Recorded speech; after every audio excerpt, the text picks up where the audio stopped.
पुरुष मृगा प्रसन्न हो गए, राजसु यज्ञ करवाया, वर दिया।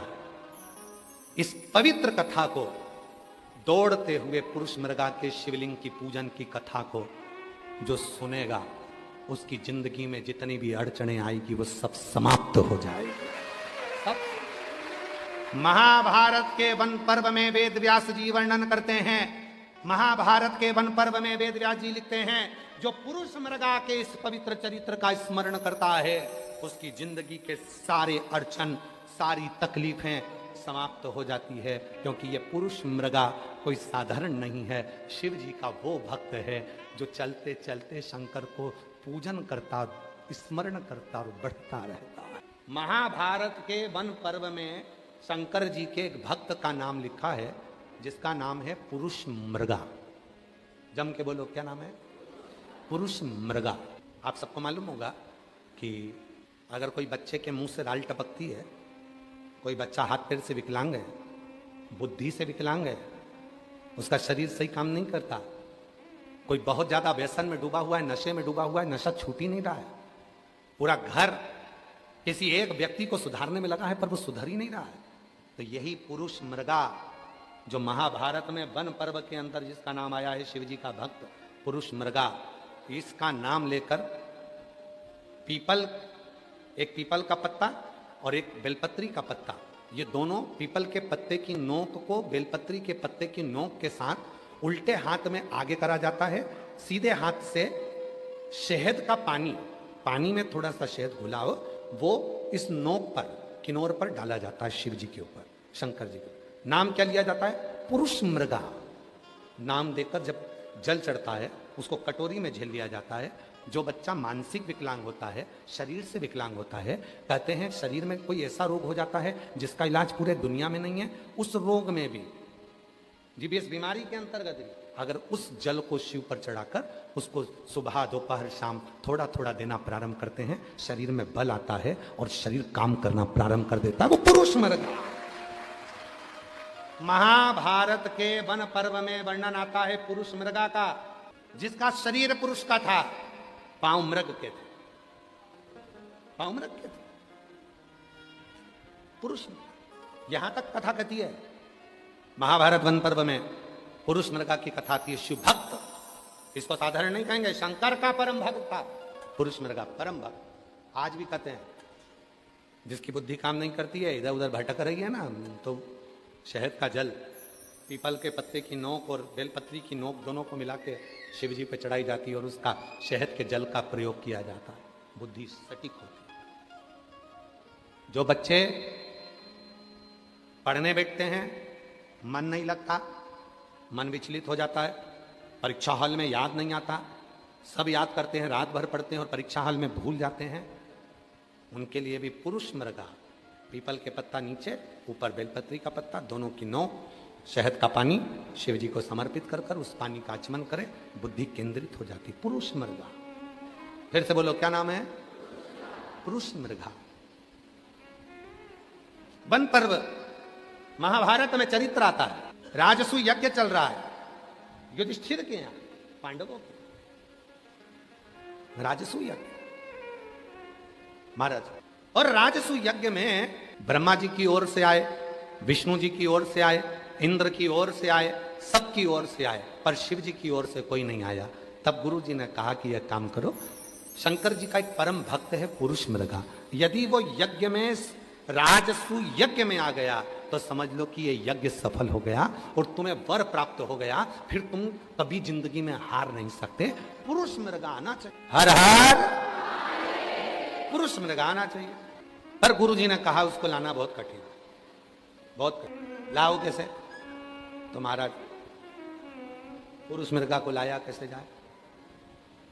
भीम कहने लगे, अरे मेरी चुटकी का काम है, तुम चिंता मत करो, मैं लेके आऊंगा, अभी लेके आता हूं। भीम गए, पुरुष मृगा मिल गए। पुरुष मृगा ने कहा कि भीम क्या बात है? भीम कहने लगे, हमारे यहाँ यज्ञ चल रहा है, चलो। पुरुष मृगा कहने लगे, मैं शिव जी की पूजन कर रहा हूं, नहीं जा रही है। जरा शंकर जी के जो भक्त होते हैं ना, बड़े अटपटे होते हैं, कभी तो मिलेंगे तो बड़ी प्रसन्नता से मिलेंगे और कभी मिलेंगे तो ऐसे रूटली मिलेंगे कि जैसे पहचानते ही नहीं। चलो पुरुष मृगा ने मना कर दिया।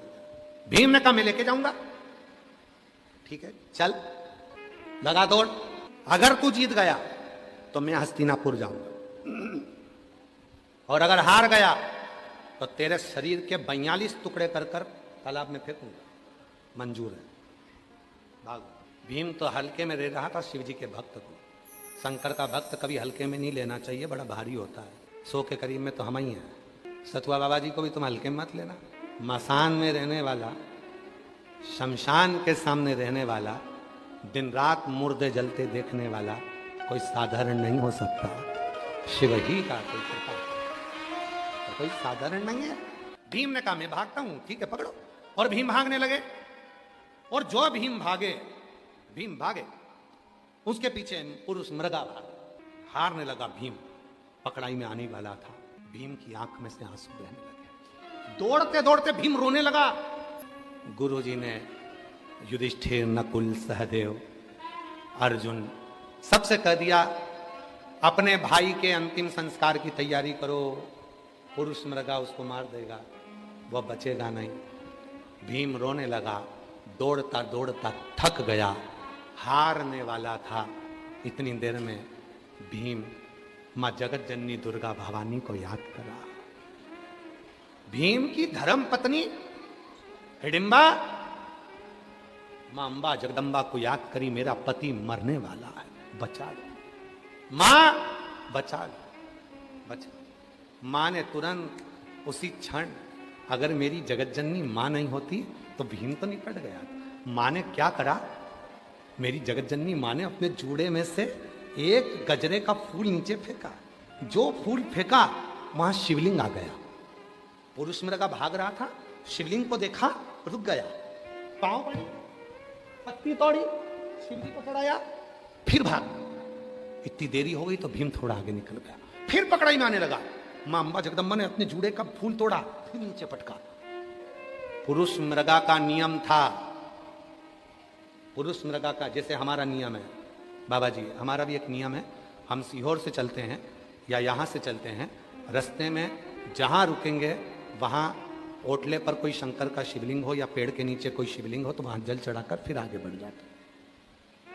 पुरुष मृगा का नियम था, जहां शिवलिंग देखता था वहां प्रणाम करता था, जल चढ़ाता था, पत्ती चढ़ाता था, फिर बढ़ता था। अब पार्वती जी क्या कर रही हैं, गजरे का फूल गिराती थी, शिवलिंग प्रकट हो जाता था, पुरुष मृगा महापूजन करने बैठ जाता था। इतनी देर में भीम आगे बढ़ जाता था, फिर वापिस वही की वही क्रम होता रहा। आखिरी में हस्तिनापुर की बॉर्डर थी, भीम भागा और इतनी देर में पुरुष मृगा ने भीम का पांव पकड़ लिया।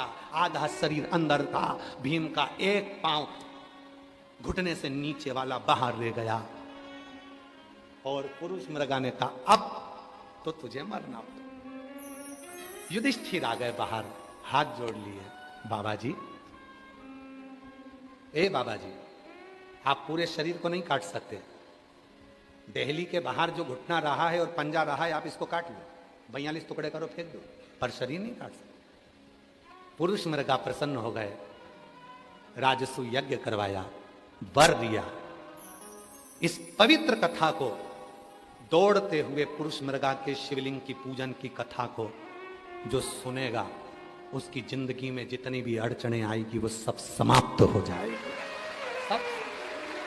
महाभारत के वन पर्व में वेद व्यास जी वर्णन करते हैं, महाभारत के वन पर्व में वेद व्यास जी लिखते हैं, जो पुरुष मृगा के इस पवित्र चरित्र का स्मरण करता है उसकी जिंदगी के सारे अड़चन, सारी तकलीफें समाप्त हो जाती है। क्योंकि ये पुरुष मृगा कोई साधारण नहीं है, शिव जी का वो भक्त है जो चलते चलते शंकर को पूजन करता, स्मरण करता और बढ़ता रहता है। और विश्वनाथ की धरा पर रहने वालों को तो इसका स्मरण है, स्मरण। इसीलिए जब तक तुम्हारे घर में चले, जब तक तुम्हारे घर पर कमांड रहे, तब तक तीर्थ करो, दान करो, पुण्य करो, भजन करो, कीर्तन करो। बात का कोई भरोसा नहीं, बात का कोई भरोसा नहीं। शरीर शिथिल होता चले जाता है तो भजन भी नहीं हो पाता। बंसल जी, अभी तो शरीर चल रहा है तो कथा भी हो रही है, जब शरीर शिथिल हो जाता है तो कथा भजन कीर्तन कहाँ होगा? बहुत। फिर तो एक ही बात रहती है, अंत समय प्रभु आना वचन दिया तो निभाना पड़ेगा,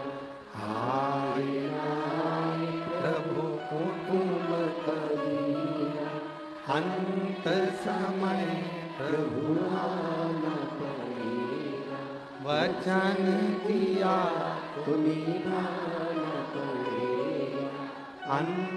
जिस दिन तुम्हारे मन में ये भाव आ जाए कि मेरी दशा सुधर नहीं रही है, उस दिन थोड़े से जल में जरा सा या तो गन्ने का रस हो या गुड़ हो, कुछ भी थोड़ा सा घोल कर यदि शिव को समर्पित करने के बाद शुद्ध जल यतिनाथ के नाम से चढ़ाया जाता है तो वो जल अमृत बन जाता है। और कहते हैं उस घर का दुख यतिनाथ जी 20 दिन के अंदर समाप्त कर देते हैं। वो यतिनाथ के नाम में इतना बल होता है, वो साधारण नाम नहीं है यतिनाथ। गणेश जी महाराज ने जब जिद करी थी माता पार्वती जी के सम्मुख में, और जिद करते करते अमोद प्रमोद भगवान गणेश जी के पोते, गणेश जी के लड़के का नाम क्या है? जम के बोलो। शुभ और लाभ। और गणेश जी के पोतों का नाम क्या है? अमोद और प्रमोद। गणेश जी के पोते का नाम, शिव जी के पर पोतों का नाम है अमोद प्रमोद। दोनों अमोद और प्रमोद आकर खड़े हो गए थे, और जिनका तप बल अमोद और प्रमोद का इतना प्रबल हुआ था, उस तप बल के कारण ये वरुणा और असी का दोनों का प्रागट्यता मानी जाती है। ये कोई साधारण नहीं, अमोद और प्रमोद। असी नदी के पवित्र तट पर मां बैठ गई, और आपको मालूम होगा मां पार्वती, जैसे शिव जी का नाम यहां पर काशी विश्वनाथ पड़ा, वाराणसी में भगवान शिव को विश्वनाथ कहते हैं। आसी नदी के तट पर बैठकर मां पार्वती जी जब बहुत चिंता में डूब गई और बहुत चिंता व्यापी, आप लोग तो काशी के हो तो आप लोगों को ज्यादा ज्ञान होगा, हम तो इतना नहीं जानते, पर जो हमारे शास्त्रों ने हमको दिया वो हमने आपको बताया।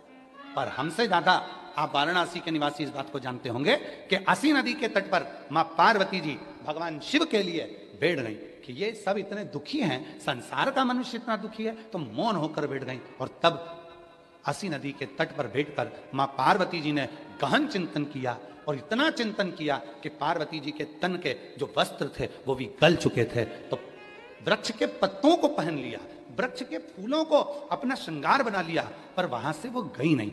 और जब गई नहीं तब माता पार्वती जी का नाम हो गया अरण्यानी। क्या नाम पड़ा? अरण्यानी।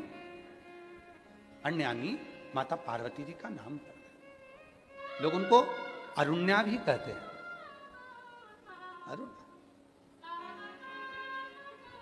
अरण्यानी माता पार्वती का नाम हो गया।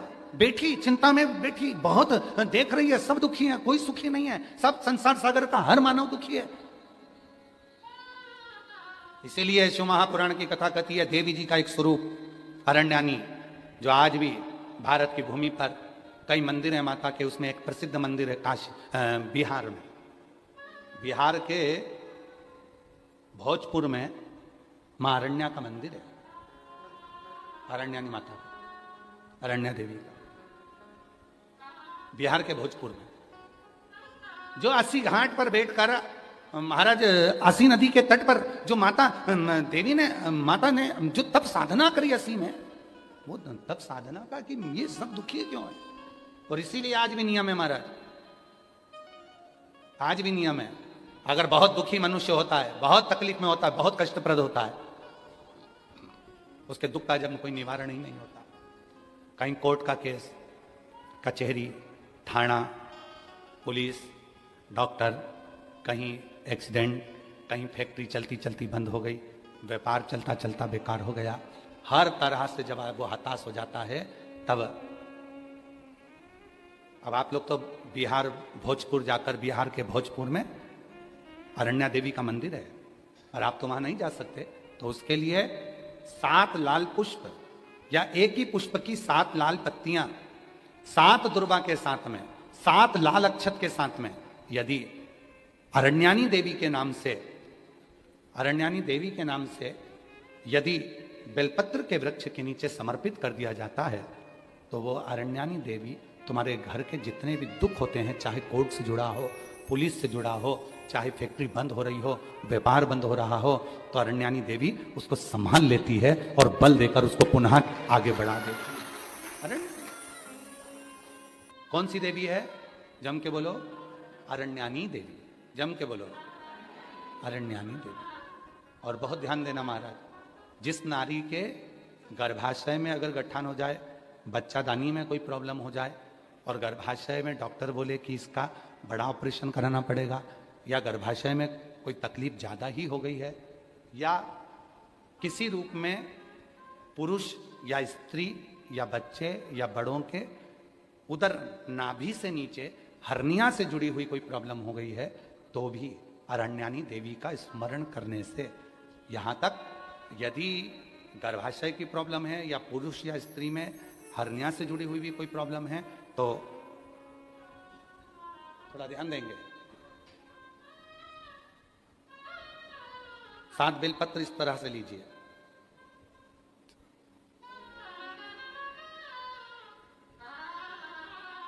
ये 7 बेलपत्र लीजिए। एक हाथ में जल, परंतु उस जल का जो लोटा होता है, उस जल के लोटे में मुख होता है, ठीक है? तो उस जल को हमें मुख वाले लोटे में ना लेकर उसको या तो पंच पात्र वाले पात्र में ले ले, या फिर खुले हुए बर्तन में जिसका मुख खुला हो। कटोरी है, कटोरी का मुख नहीं बंधा होता, प्लेट का मुख नहीं बंधा होता, लोटे का मुख बंधा होता है। लोटा का मुख ऊपर से बंधा होता है, मतलब बंधा मतलब लोटा ऐसा आगे जाके सक्रिय हो जाता है, नीचे से चौड़ा हो जाता है। खुला हुआ प्लेट ले ले, कटोरी ले ले। और जिसको भी बच्चादानी में कोई प्रॉब्लम है, बड़े ऑपरेशन का डॉक्टर बोल रहा है, कोई गर्भाशय में प्रॉब्लम हो गई, कोई हर्निया से जुड़ी हुई प्रॉब्लम हो गई, तो अरण्यानी देवी का नाम लेकर 7 बेलपत्र को आगे रखकर शिवजी पर उस जल को 7 बार, भले 2-2 बूंद चढ़े चाहे 4-4 बूंद चढ़े, वो 7 बार अरण्यानी देवी का नाम लेकर यदि वो जल चढ़ाया जाता है, 7 बेलपत्र को वापस लाया जाता है, उठाया हुआ जल नंदी के पास बैठकर आचमन किया जाता है और एक एक बेलपत्र को 7 दिन तक रोज एक एक खाया जाता है। उसके 12 दिन के बाद आप जांच करा लो, आपकी हर्निया में और आपके बच्चादानी में कोई प्रॉब्लम नजर नहीं, कहीं ना कहीं बाबा कृपा करे। और अगर आती भी है तो डॉक्टर का साथ में दवाइयां भी लेना है, इलाज भी कराना है। हमने एक बात पहले भी कही थी, डॉक्टर शिव का एक रूप है। ये नहीं कि हम ये कर रहे हैं तो डॉक्टर की दवा ना लें, डॉक्टर की भी दवा लें, डॉक्टर को शिव मानकर, पर उसके साथ में मां अरण्यानी देवी का स्मरण भी कर। कल बाबा जी कह रहे थे कि एक बेलपत्र में वो औषधि है। और बाबा जी जब से लोगों ने बेलपत्र खाना चालू करी, रुद्राक्ष का पानी पीना चालू करा, तब से रिसर्च सेंटरों में रिसर्च हो रहा है कि इस बेलपत्र में ऐसा क्या है, रुद्राक्ष में ऐसा क्या है कि रुद्राक्ष के जल से लोग ठीक हो जाते, बेलपत्र के सेवन से। फिर से बोलो एक बार, कौन सी देवी है? अरण्यानी देवी। और अगर इस देवी का दर्शन करना है तो कहां जाना पड़ेगा अपने को? बिहार के भोजपुर में अरण्या देवी का मंदिर है। कौन से कपड़े पहनती है माता? वृक्ष के पत्तों के। कौन से वस्त्र धारण करती है माता? वृक्ष की छालों के। माता कौन सा आभूषण पहनती है? वृक्ष के फूल के, पुष्प के। अरण्य